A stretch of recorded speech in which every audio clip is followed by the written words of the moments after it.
I think I came out of the womb interested in mathematics, unfortunately. I think I've always been that way. In terms of data, though, I think it's only really maybe 2010 or so. So I found myself working on a project, a collaboration with the police force in the UK. And we were looking at the patterns that were created by criminals. And it's just like this most incredible insight to be able to look at humans through that perspective, to see the things that we are not even necessarily aware of, the patterns that we're creating. I just found that so completely fascinating, and that was it for me then. I was hooked. I mean, all the data we have, that's quite a big, because there's a lot, isn't it, really? I think we're moving into a new phase where it's much more about quality rather than quantity. I think it's about having insightful questions and about having the right data to answer those questions rather than just floods and floods of it, and the more the merrier.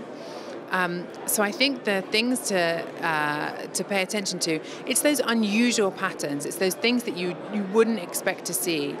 But I also think it's really about having the right talent, about having people who know what to look for, about people who have been really trained technically to understand how to get the most out of their data. I think we've still got a chance. And I hope actually long into the future, I think the people who are doing this stuff the best are the ones who are creating systems that serve us. Human first approach to technology, I think, is the way to phrase it. I think they're the ones who recognize our failings and our flaws and our biases and our inability to make consistent decisions, and who are creating algorithms to fill in those gaps rather than the other way around, rather than expecting the machines or the algorithms to do everything and then the humans to be the backstop.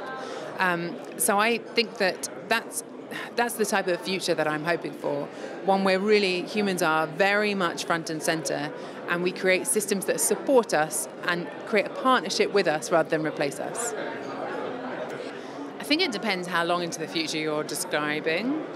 I think in the short term, I think that, well, there's been a genuine change, one that I think we're not going to go back on, right? This new world of data is here to stay. And I think that we're only going to see more and more artificial intelligence and machine learning, and that to become more pervasive as time goes on. I think that's not going to change. Very long into the future,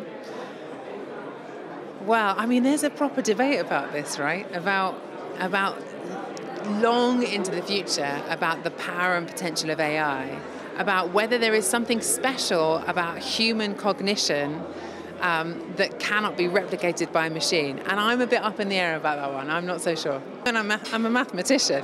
Has any mathematician in the history of anything ever been described as romantic? I think that gives you the answer, doesn't it?